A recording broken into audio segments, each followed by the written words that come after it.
सिरदर्द, बुखार या थकान होने पर क्या आप भी पैरासीटामोल जैसी दवाई पर निर्भर हैं? और क्या आप ऐसी दवाइयों को आसानी से बिना डॉक्टर से जांचे पूछे खा लेते हैं? तो फिर आप अपनी सेहत के साथ संभाल नहीं कर रहे हैं, बल्कि आप एक बड़ा खिलवाड़ अपनी सेहत के साथ करने जा रहे हैं, क्योंकि इस तरीके की जो दवाइयां हैं वो मेडिकल टेस्ट में जो है वो फेल हो गई हैं। इनके सैंपल पर जो है वो अब सवाल खड़े होने लगे हैं।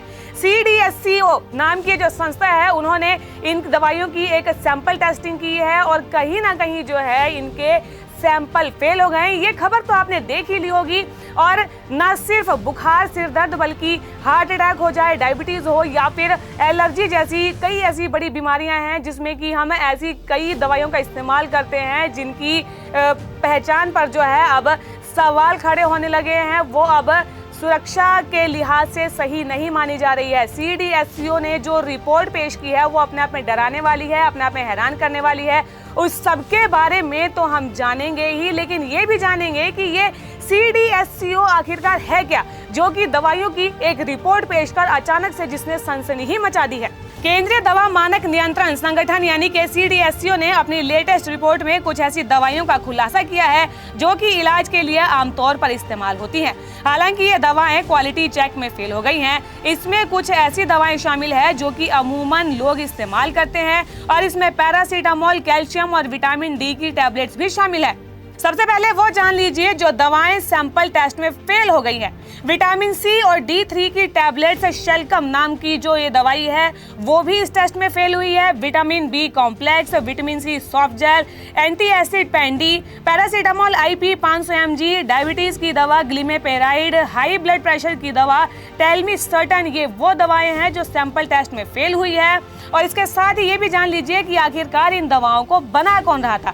हेट्रो ड्रग्स नाम की एक कंपनी है, इसके अलावा अल्केम लैबोरेटरीज है, हिंदुस्तान एंटीबायोटिक्स लिमिटेड है, Karnataka antibiotics and pharmaceutical limited है, और इसके अलावा pure and cure health care और मेग लाइफ साइंसेज नाम की एक कंपनी है जो कि इन दवाओं को बना रहा था। और अब इन पर सवाल खड़े हो गए हैं, जिससे CDSCO नाम की संस्था ने दवाओं की सुरक्षा पर सवाल खड़े किए हैं। आखिरकार वो है क्या और किस तरीके से वो ये पूरा काम करती है, इसके बारे में हम जान ही लेते हैं। CDSCO का पूरा नाम central drug standard control organisation है और हिंदी में इसे केंद्रीय औषधि मानक नियंत्रण संगठन कहते हैं। ये भारत सरकार के तहत आता है।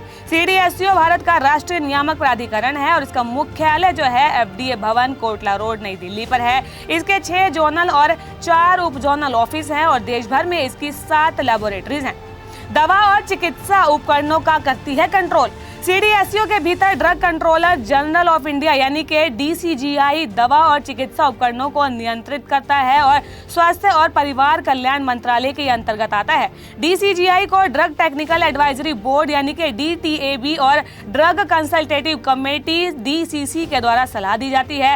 निर्माता जो कि प्राधिकरण के साथ काम करते हैं, उन्हें भारत में CDSCO के साथ सभी लेन देन में उसका प्रतिनिधित्व करने के लिए एक अधिकृत भारतीय प्रतिनिधि यानी कि AIR नामित करना आवश्यक होता है।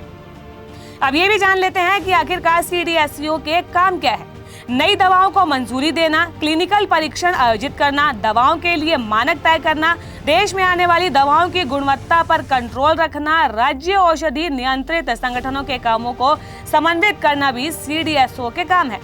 अब बाजार में जो दवाएं उपलब्ध है उनकी असली और नकली की पहचान करना तो एकदम से आम आदमी के लिए सही नहीं रहेगा, या यूं कहे कि वो इन नकली और असली में तो पहचान कर ही नहीं पाएगा। लेकिन जो भी दवाएं आप खरीदते हैं उसके लिए कुछ नियमों का, कुछ बातों का ध्यान रखना बेहद जरूरी है, और वो भी जान लीजिए कि क्या है वो बातें। कभी भी दवाएं खरीदने से पहले लाइसेंस और फार्मेसियों से दवाई खरीदे और उनका बिल मांगे। खुले बाजार से दवाएं कभी ना खरीदे और फार्मासिस्ट से पूछे कि क्या दवा में वो सभी इंग्रेडिएंट्स हैं जो कि जरूरी है। यदि संभव हो तो अपनी दवा के साथ अपने फार्मेसी में लाए। सुनिश्चित करें कि दवाई जो है वो अपनी मूल पैकेजिंग में है, यानी कि उसकी पैकेज टूटी हुई ना हो। पैकेजिंग का ध्यान रखें। खराब गुणवत्ता का प्रिंटिंग या पैकेजिंग नकली उत्पाद का संकेत देता है। दवाएं खरीदने के बाद अपने डॉक्टर से परामर्श करना तो बिल्कुल भी ना भूलें। दवाइयों को लेकर दी गई ये रिपोर्ट आपको कैसी लगी, हमें कमेंट कर जरूर बताएं, और ऐसी ही कुछ अन्य खबरों के बारे में जानने के लिए GGC को लाइक, शेयर और सब्सक्राइब करना तो बिल्कुल भी ना भूलें।